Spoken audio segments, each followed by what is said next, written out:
دعائے قنوت بھول کر رکوع کیا پھر واپس آ کر پڑھی۔ آج کا یہ ہمارا مسئلہ وتر کی نماز کے ساتھ متعلق ہے کہ اگر کوئی شخص وتر کی تیسری رکعت میں دعائے قنوت اور تکبیر قنوت نہیں کہتا، سورت پڑھ کے فوراً رکوع میں چلا جاتا ہے، اب اسے یاد آتا ہے کہ میں نے دعائے قنوت نہیں پڑھی، تو اس شخص کے لیے کیا حکم ہے؟ اور اگر ایسا شخص دوبارہ کھڑا ہو جاتا ہے اور دعائے قنوت پڑھتا ہے اور نماز اس طرح پڑھتا ہے تو کیا اس طرح یہ کافی ہوگا؟ اور سجدہ سہو کس صورت میں کرنا ہوگا اور سجدہ سہو کس صورت میں نہیں کرنا ہوگا اور کس صورت میں اس کو نماز دوبارہ پڑھنی ہوگی؟ یہ تمام مسائل ہم اس فتویٰ کے اندر ملاحظہ کرنے ہیں۔ تمام دوستوں سے گزارش ہے کہ ویڈیو اینڈ تک ملاحظہ فرمائیں، ہمارے چینل کو سبسکرائب کریں، ویڈیو کو لائک اور ثواب کی نیت سے شیئر کریں۔ چلیے اب ہم اپنا فتویٰ سٹارٹ کرتے ہیں۔ سوال: اگر کوئی شخص نماز وتر کی تیسری رکعت میں تکبیر قنوت اور دعائے قنوت پڑھنا بھول جائے اور رکوع میں چلا جائے اور پھر اسے رکوع میں یاد آئے تو واپس قیام کی طرف لوٹ آئے اور تکبیر کہہ کر دعائے قنوت پڑھے اور دوبارہ رکوع کرے تو کیا اس کی نماز واجب الاعادہ ہوگی؟ یعنی کیا اس کو دوبارہ نماز پڑھنا واجب ہوگا؟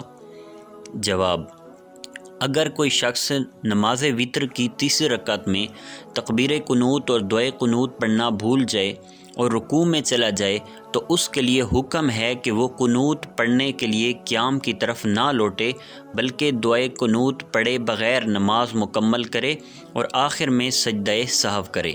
البتہ اگر ایسا شخص قنوت پڑھنے کے لیے قیام کی طرف لوٹ آیا، اس نے دوبارہ قنوت پڑھی اور رکوع کیا تو اصح قول کے مطابق وہ گناہگار ہوگا اور اس پر نماز کا اعادہ واجب ہوگا، یعنی نماز دوبارہ پڑھنی پڑے گی۔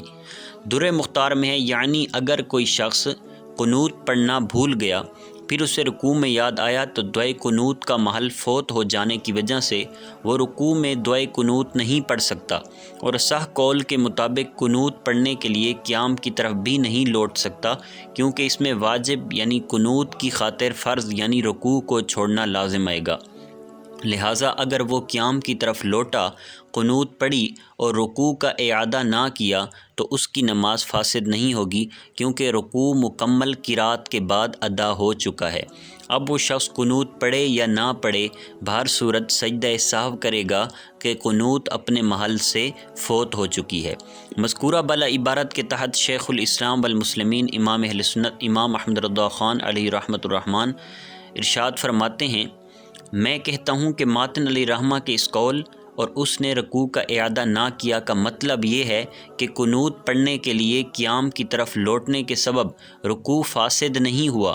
یہ مطلب نہیں کہ اگر دوبارہ رکوع کیا تو نماز ہی فاسد ہو جائے گی، کہ رکعت سے کم کی زیادتی مفسد نماز نہیں۔ ہاں، جان بوجھ کر دوبارہ رکوع کرنے کی صورت میں سجدہ سہو کافی نہیں ہوگا، کیونکہ اس شخص نے اس رکوع کی وجہ سے جان بوجھ کر سجدے کو مؤخر کیا ہے، لہٰذا اب نماز کا اعادہ لازم ہوگا، اس کو دوبارہ پڑھیں گے خواہ سجدہ سہو کیا ہو یا نہ کیا ہو۔